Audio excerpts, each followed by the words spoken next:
అదే సరే కానీ అది కాలం అంతే.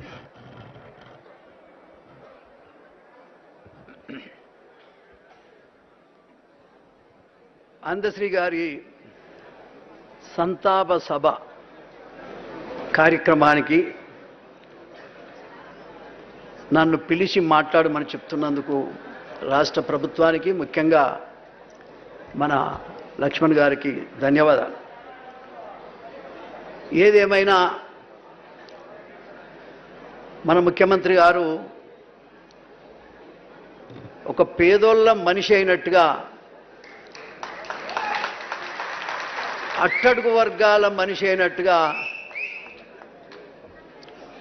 పేదోళ్ళ యొక్క మనసులో ఏముందో గమనించగలిగేటువంటి స్థితిలో వారు ముందుకు పోతున్నందుకు ప్రత్యేకంగా ఒక కౌగలిని తీస్తే చాలు, నేను వెళ్ళిపోతానే. రేవంత్ రెడ్డి గారు, ముఖ్యమంత్రి గారు రండి.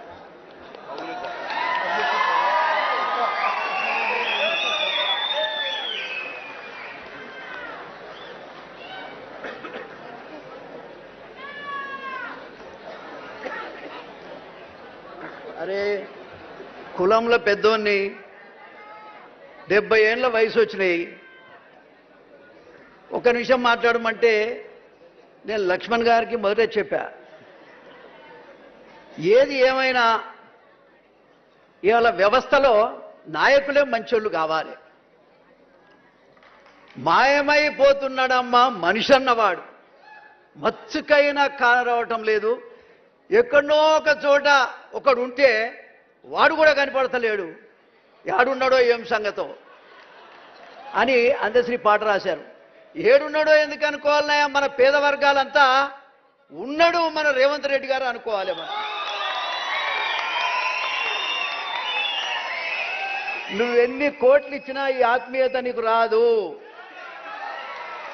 నువ్వు ఏ పని చేసినా పేదోడు హృదయం దోసుకున్నంత తృప్తి దేంట్లో ఉండదు. నేను చాలాసార్లు నీ మీద మాట్లాడేటువంటి విషయం నీకు తెలుసు, కానీ వర్గీకరణ దగ్గర నుంచి నా మనసులో ఎంత మార్పు వచ్చిందో నీకు సమయం లేదు మమ్మల్ని గమనించటానికి. మనుషుల్ని మార్చేది మంచితనం. అందశ్రీ గారు చదువుకోలేదు, అసలు ఈయనకు నాకైతే ఎప్పుడు నేను కనబడ్డది కూడా లేదు, నేను ఎప్పుడు చూసింది కూడా లేదు. కానీ చచ్చిపోయిన తర్వాత అసలు కులమే కులమో కాదంటున్నారు, ఏంటి గోలని చెప్పేసి నేను యూట్యూబ్లో వెతుకుని మొదలుపెట్టినా. మొదలు పెడితే ఆయన ఎక్కడ కూడా తన కులాన్ని గురించి చెప్పకపోతే చివరికి నేను ఎవరది పేబర్తి విలేజ్కి అక్కడ ఉన్నటువంటి నాకు తెలిసిన వాళ్లకు పంపించి అసలు ఎక్కడ పుట్టిండే ఆయన సంగతి ఏందో చెప్పు, మరి ఎట్లా మాట్లాడాలి రేపు పొద్దున అంటే ఆయన మాల్య కులంలో పుట్టిండు, కానీ ఎక్కడ ఆయన చెప్పుకున్నటువంటి సందర్భం లేదు.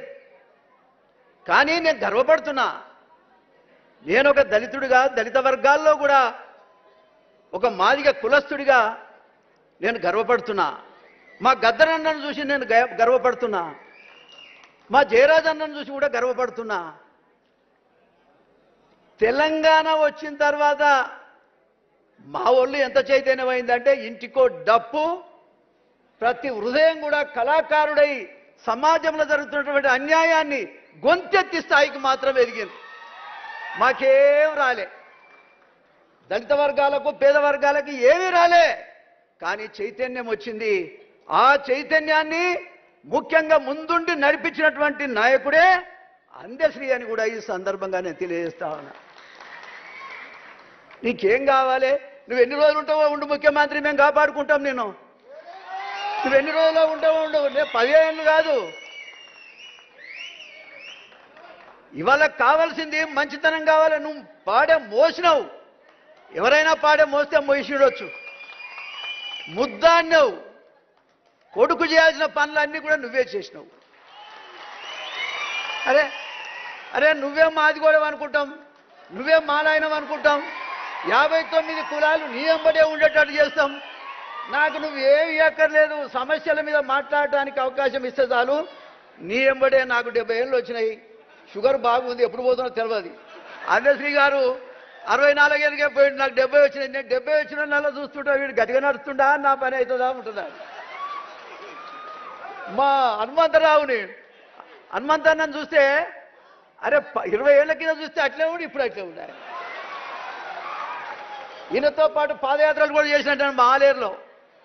సందర్భం వచ్చినప్పుడల్లా ఈ వర్గాలకు సంబంధించినటువంటి నాయకులను గౌరవించటం నాకు అలవాటు. నా జీవితంలో తెలిసో తెలియకో నేను 6 సార్లు గెలిచిన ముఖ్యమంత్రి గారు, పెత్తందారుల మీదనే గెలిచిన. అది కూడా చెప్తున్నాను, నేను ఎవరికి భయం. ఒక ఎన్టీ